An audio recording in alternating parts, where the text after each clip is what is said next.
In the physical world, it takes a wrecking ball or some kind of massive structural failure to actually bring down a skyscraper. Right. You literally see the concrete cracking. You can hear the steel groaning under all that weight. Exactly. The failure is completely obvious. It's tangible. But in the digital world, a single microscopic apostrophe in the wrong place can just silently bring down an entire server. Oh, yeah. It is a really striking contrast, honestly, because software architecture relies on mechanisms that are so abstract. They don't have any physical weight to them, Yeah, yet they carry the entire load of an application's memory. they really do. Yeah. And welcome to the deep dive, by the way. We are so thrilled to have you with us today. If you're listening to this, you already know we like to get into the really specific structural details that make complex systems tick. Yeah, we love the nuts and bolts. We do.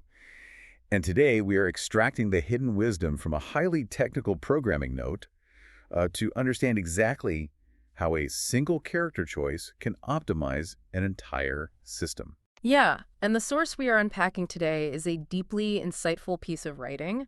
It's actually an excerpt from a blog post dated May 18th, 2026 by a developer named Ang. Right. And it's titled Notes on Haskell Programming, Part 137. Part 137. I love that. And the specific focus of this post is about streamlining token processing in Pandoc. Now, if you work with data or document conversion, you likely know Pandoc. It's the universal document converter. The engine that basically turns Markdown into PDFs, HTML into Word docs, all of that. Exactly. But Ang's notes focus on a very specific optimization problem going on under the hood of that engine. Yes, and the underlying logic here is just a masterclass in memory management and, structural efficiency. It's incredibly rare to see a developer actually document their own shift in conceptual thinking so clearly in real time. It is. So, okay, let's unpack this. Ang starts by addressing a fundamental problem in processing these Pandoc documents. The original approach they were working with used this two-pass loop to process tokens. And just for context, when we say tokens here, we are talking about the raw, parsed fragments of a document. Yeah, like a piece of text, a header level, maybe a metadata tag. Right. So processing that data effectively is really the core challenge here. It is. Ang notes that moving away from that old two-pass method was basically priority one. Because in a two-pass system, the program reads through the entire sequence of tokens just to map out what's there. Yeah. And then it literally iterates through that exact same data a second time to actually assemble the final document structure. Which is just inherently wasteful. I mean, if I'm parsing a massive document, asking the system to traverse the whole thing twice is just...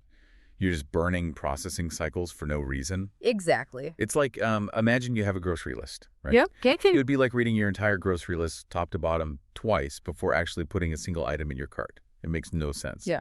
So Ang's solution is this streamlined single pass method. Yeah, the new function, which is called token stop Pandoc. Right, token stop Pandoc. And it basically builds a base Pandoc document structure and appends each block of data as it goes, looking at everything exactly once, like grabbing items as you walk down the aisle. It's a great analogy, and the implementation details of token stop Pandoc are really where the elegance of Haskell specifically shows. The function relies heavily on pattern matching. Which is so cool. It is, because when the system encounters a token, it doesn't have to write a bunch of boilerplate code to ask, what kind of token is this? Please give me your attributes. Right, doesn't interrogate the token. Exactly. It just matches the shape of the data natively. Yeah, I noticed that in the code snippet. Ang shows exactly how the function handles specific tokens. Like for a header, the code looks for theta, and it just immediately binds the level to a variable called LVL and the text to TXT. It's incredibly direct. Direct and concurrent. Because when it hits a paragraph token, T-paragraph, it just binds the text. When it hits T-meta, it extracts the title as T and the author as A. It just pulls it right out. Yeah, in Haskell, you basically destructure the data at the exact moment you encounter it. You aren't calling separate getter methods. The data is pulled apart and ready to be assembled into the Pandoc abstract syntax tree instantly. Man, it's like reaching into a toolbox, and the tool you need just automatically unwraps itself the second your hand touches it. That's exactly it. So, okay, if we are ripping all these tokens apart and extracting their values in a single pass, we obviously need somewhere to put them. Right, you need a container. Exactly. The program needs a container to hold this growing document. And this leads to a really interesting realization in Ang's post, like a moment of conceptual mistaken identity. Yeah, it's a fantastic pivot in the text, honestly, because Ang is using a variable simply called D to hold all this gathered information.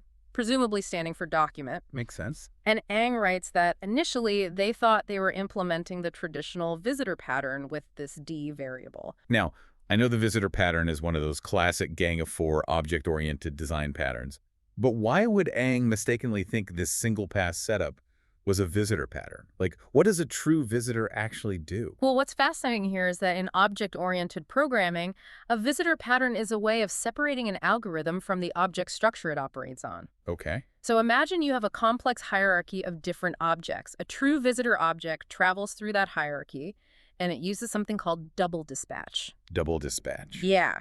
Basically, the visitor has inherent logic baked right into it. It says, I am visiting a header right now, therefore I will execute my specific header processing logic. Oh, I see. So a true visitor is highly intelligent and knows how to handle the data it's looking at. Precisely. The logic of what to do is encapsulated inside the visitor itself. But Ang takes a step back and realizes that the variable D in this Haskell code isn't doing anything of the sort. Right. So what does this all mean for this D variable then? Because D has no inherent logic.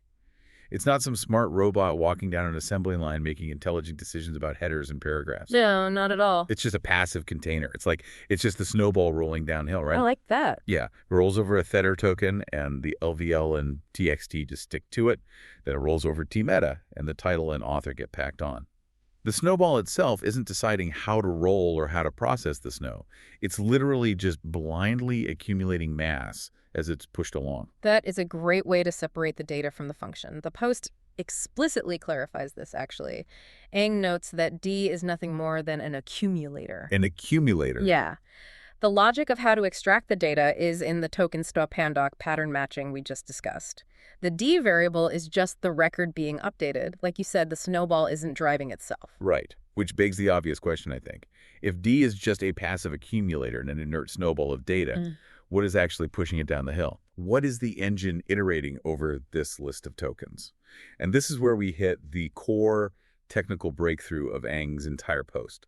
This microscopic design choice that dictates whether this entire program flies or just crashes and burns. Yeah, we are talking about the fold function. Specifically, Ang highlights the use of fold, which is pronounced fold left prime. Fold left prime, the prime symbol being that tiny little apostrophe mark at the very end of the function name. Yes, exactly. And in mathematics and programming, a prime symbol typically denotes a modified or closely related version of something. So in this case, it represents a strict left fold, processing the list of tokens from left to right, aggregating everything into the D accumulator. Right. But the prime symbol here represents a massive architectural divergence. It highlights the critical difference between strict evaluation and lazy evaluation in Haskell. Okay. Ang contrasts the strict fold with the prime against the standard fold without the prime, which is a lazy fold. Now, here's where it gets really interesting, because I actually want to challenge the premise of lazy evaluation for a second. Sure. In colloquial terms, when we say lazy, it implies inefficiency, right? Or sluggishness. But Haskell is famously designed around lazy evaluation by default. It is. So why would language designers build an entire system around being lazy if it's supposed to be a bad thing? You're touching on a very common misunderstanding there, because in computer science, laziness, or deferred computation, as it's called, is often highly strategic. It's not sluggishness, it's efficiency through avoidance. Efficiency through avoidance. Yeah. Lazy evaluation means the program doesn't execute a calculation until the exact moment the result is absolutely required. Oh, okay. So it avoids doing unnecessary work. Exactly. Let's say you have an infinite list of numbers. In a strict language, if you try to define an infinite list, the program will try to calculate the whole thing, run out of memory, and just crash immediately. Right, because infinity is kind of big. Yeah, just a little. But in Haskell, because it's lazy, you can define an infinite list and then ask the program to just give you, say, the first 5 numbers. And what does it do? Haskell just says, great, I only need to calculate 5, and it ignores the rest. It's a brilliant way to handle massive data sets without burning CPU cycles up front. Okay, that makes total sense. Laziness allows you to work with infinite structures and optimize performance by just skipping unneeded computations. Right. But if laziness is this brilliant native feature of Haskell, why is Ang actively fighting against it here? Like, why is the lazy fold dangerous for this specific Pandoc processing task? Well, it's because of how a fold operation inherently works. A fold's entire job is to consume a list and reduce it down to a single value. In this case, it's processing the entire list of tokens to build one final document. Okay. So it has to process every single item. There's no skipping. The benefit of skipping unneeded calculations just doesn't apply here because it needs all of them. Oh, I see. It has to look at every token. So what actually happens under the hood if Ang uses the lazy fold? It creates something called a thunk. A thunk. Yeah, a thunk. When a lazy fold encounters a token and needs to add it to the accumulator, it doesn't do the math right away. It creates a thunk, which is essentially an IOU. An IOU. Yeah, it's this tiny little object in memory that basically says, here is the pointer to the data, and here's the pointer to the function I'm supposed to run eventually. Oh, wow. So it's writing down a to-do list instead of just doing the task. That's precisely what a thunk is. And as the lazy fold moves left to right across thousands of Pandoc tokens, it keeps generating these thunks. The expression tree just grows larger and larger. So it's like D plus token 1 plus token 2 plus token 3. Exactly, and so on. It builds this massive, invisible backlog of deferred operations. And those IOUs aren't free. I mean, they take up physical space on the heap memory. They consume a tremendous amount of memory. And this is exactly the catastrophic danger Ang warns about in the post. If you use the lazy fold to accumulate a massive document, you build up so many thunks in memory that you trigger what is called a space leak. A space leak. Yeah. The system runs out of memory, just trying to keep track of all the calculations it promised to do later. And the program crashes before it ever evaluates the final result. That is such a subtle but massive flaw. Because the program dies not because the final document is too big, but because the metaphorical paperwork detailing how to build the document got too heavy. That is a perfect way to frame it. The space leak is entirely self-inflicted by the deferred calculation. So we return to the prime symbol. By adding that single apostrophe and using fold, Ang changes the fundamental rules of how the engine processes the tokens. Yes. The prime symbol forces what is called strict evaluation. The text specifically highlights that fold evaluates the accumulator at each step. So it outlaws the thunks. It just outlaws the IOUs completely. Completely. When the strict full encounters a token, it forces the system to process it and update the accumulator right then and there. No waiting. No waiting. It evaluates the expression immediately, stores the new state of the document D, and discards the old one. Then it moves to the next token. So the memory footprint remains incredibly small and flat. The program is only ever holding the current state of the document and the single token it's currently looking at. Exactly. The invisible backlog just vanishes, and therefore the risk of the memory space leak vanishes right along with it. Ang achieves a highly efficient, single-pass processing loop that is guaranteed not to blow up the heap memory. And all because of the deliberate choice to force strict evaluation over lazy evaluation. Yep, one little prime symbol. It's such a brilliant piece of engineering logic. Let's take a moment to summarize the journey we've just been on, actually, because we started with Ang looking at a clunky two-pass loop and deciding to streamline it. Right, and then we saw how Haskell's pattern matching allows the system to effortlessly deconstruct tokens like theta and t-meta on the fly without needing complex getter methods. Yeah. We explored the realization that the document variable D wasn't a highly intelligent visitor object, but simply a passive accumulator, a container waiting to be filled. And most importantly, we broke down the danger of deferred calculations. We saw how the native lazy evaluation of Haskell could accidentally create thousands of memory-hogging thunks leading to a system-crashing space leak. Which was ultimately solved by one microscopic piece of invisible architecture, the prime symbol in fold, which forced immediate, strict evaluation and kept the system running smoothly. If we connect this to the bigger picture, it's hard not to see the psychological parallel here. Oh, really? How so? Well, we basically act as human accumulators all day long. Mm. We are constantly processing a massive list of tokens, right? Emails, Slack messages, minor tasks, decisions we need to make. Oh, man. And we heavily rely on our own version of lazy evaluation. We do. When you look at an email and say, I know what I need to reply to this, but I'll write it later, you are literally creating a mental thunk.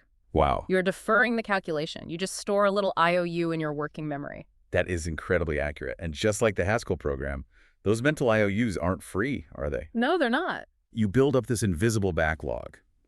Your cognitive load gets heavier and heavier as the day goes on because you're holding on to the metadata of a dozen uncompleted tasks. And eventually you experience a human space leak. A human space leak. Yeah, you get overwhelmed, your productivity crashes, and you can't focus on the current task because your working memory is entirely consumed by the deferred computations of the past. It's so true. Sometimes the healthiest way to operate is to actually apply the prime symbol to your own life. Strict evaluation. If a task takes 2 minutes, process it immediately. Update your mental accumulator, clear the token, and move on without leaving a thunk behind. Exactly. It keeps the system clean. I love when highly technical programming concepts map so perfectly onto human behavior like that. Yeah. But as we wrap up our deep dive today, I want to leave you with one final thought to mull over, something that kind of takes us back to where we started. Okay, let's hear it. We began by talking about the sheer physical mass of real-world architecture versus the invisible weight of digital infrastructure, right? And we just spent our entire session unpacking how one developer, Ang, used a single punctuation mark to prevent a catastrophic memory failure. Yeah. So think about the apps on your phone, the banking networks you use, the global communication grids we rely on every single second of the day. They're all built on millions and millions of lines of code. So my question to you is this: how many other unseen microscopic design choices, these tiny prime symbols quietly forcing immediate evaluation, are silently holding together the digital world you interact with right now? It's an ecosystem built entirely on hidden optimizations. It truly is. Thank you so much for joining us on this deep dive. We hope you walk away looking at the digital world, the elegance of code, and maybe even your own mental to-do list just a little bit differently. Until next time.